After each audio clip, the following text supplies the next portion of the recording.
Hello Reshma, you are Reshma Rajan and I see that you have an interesting CV. Please tell me more about yourself, introduce yourself. Hi, I'm Reshma Rajan. I was an engineer turned literature student. I studied BTech, then worked in one multinational company and then decided to join English literature because of my passion. So here we have a person who has done engineering and then English literature. That is interesting. Tell me Reshma, how are humanities and sciences related? Which is more important in education? Because we know so many people would opt for sciences, thinking that it has better employment opportunities. Do you agree? Being a person who has bridged both sciences and humanities, what is your take on this? Thinking about that, both science and humanities are definitely needed in our society. In ancient times, we didn't have that much science or scientific developments, but later during the 17th and 18th centuries, science developed. Human beings started exploring more, understanding more things, and using their knowledge started to develop new things scientifically. So science is the way we know how things work, but humanities, especially in this modern age, science has developed so many things so rapidly, but we have lost our touch with humanity. Humanities helps us to understand that aspects of our life that we have often forgotten in our modern times. Have you heard of an essay called Humanities versus Science? It is often prescribed in universities. Do you know who is the author? Yes, it is written by Dr. S. Radhakrishnan. Yes, Reshma. Dr. S. Radhakrishnan is a very important figure. He is the person whose birthday we celebrate as Teachers' Day, for example. Do you know what are his other works? And what is the importance of Dr. Radhakrishnan in Indian literature and history? Dr. S. Radhakrishnan was our first Vice President and President of independent India. Thinking about his works, he was a philosopher. He liked to write about religious texts. He has even translated Bhagavad Gita to English from Sanskrit. He has also written mostly about science, how science and humanities, especially science and humanities, need to coexist in our society. Did you know that English studies in India is a very important discipline today? In the 19th century, during the British Raj, there were many major writers from India who emerged. People writing in both vernacular languages as well as English. So what is the reason for the sudden increase in importance for English studies in India? Why is it so important? Do you know? It is because we have begun to look at Indian history from a new perspective. We have begun to apply culture studies on the British Raj and India's history during the 19th century. Tell me, Reshma, do you know any major text during the British Raj that has got you interested? Can you talk about it?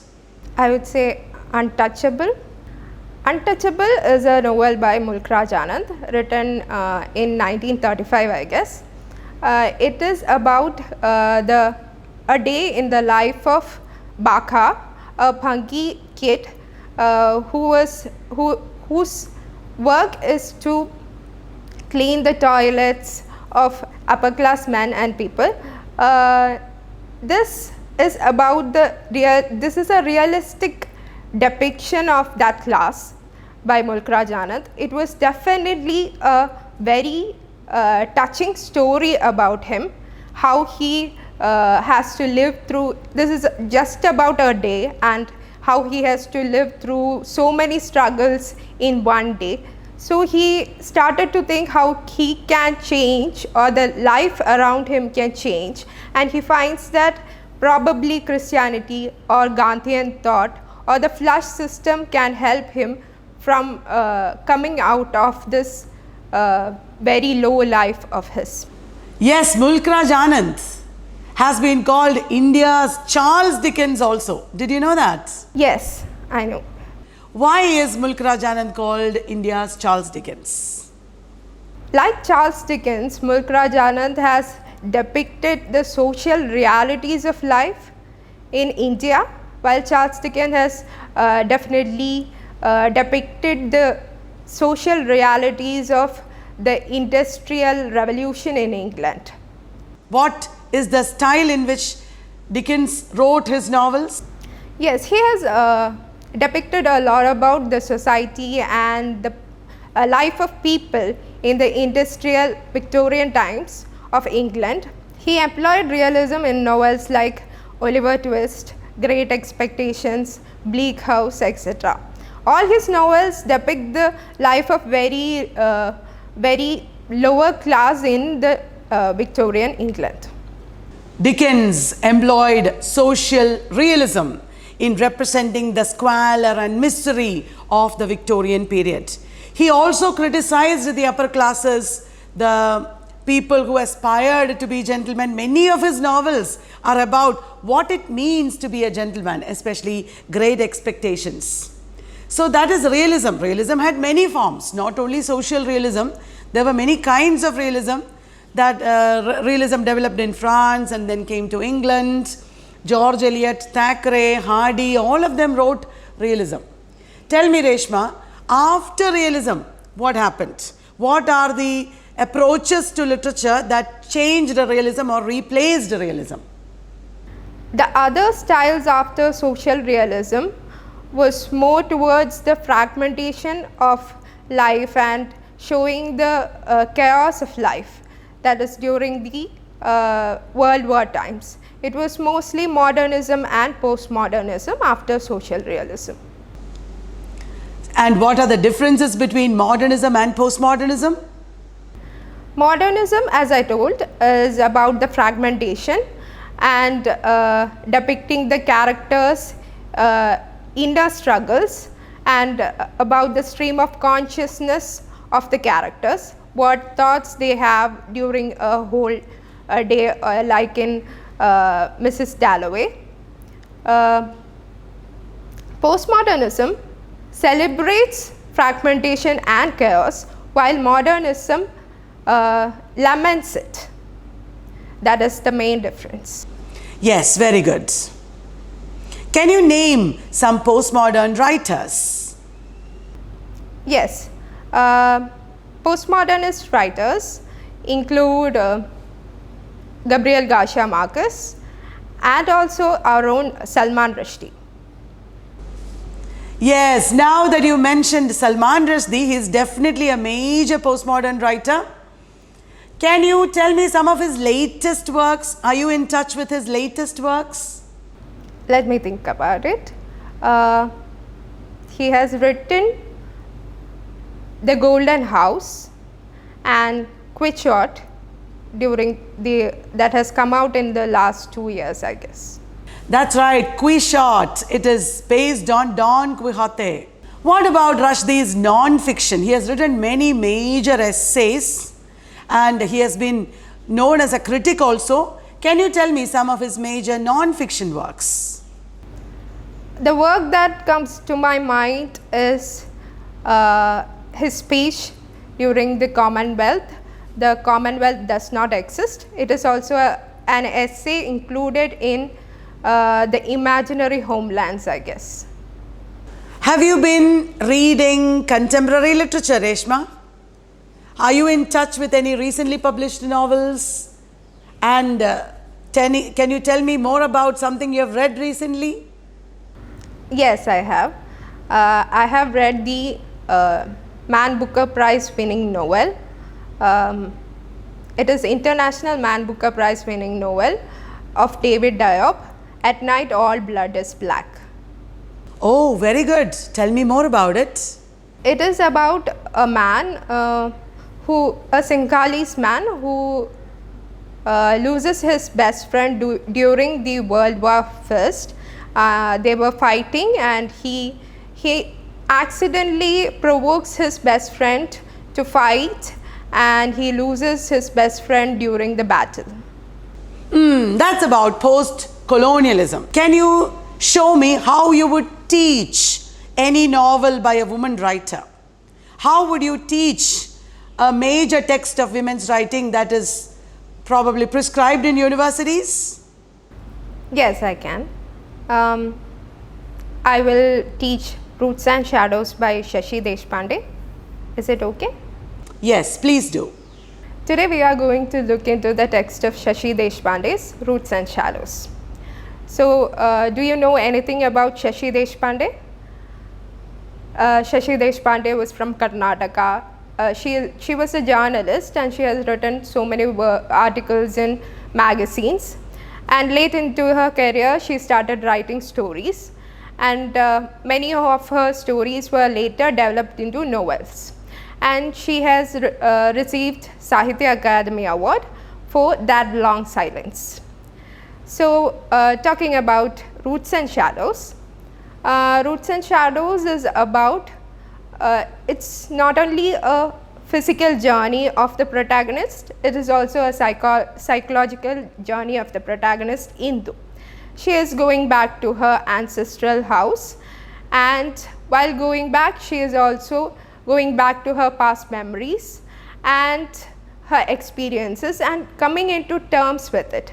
It's a novel about self-fulfillment and finding her personhood of Indu, of the protagonist Indu. While going back to her ancestral house, she meets her Akka, the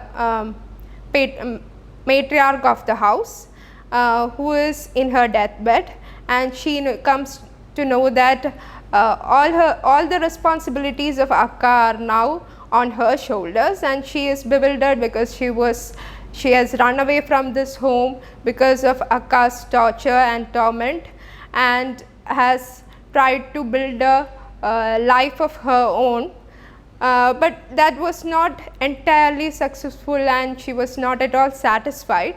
But coming back to her memories and her past, she is coming to terms with it. She is finding out what Akka has endured during her childhood, how she became a child widow, and how she with her will and strong will and confidence built the family that is now living with her in the ancestral house.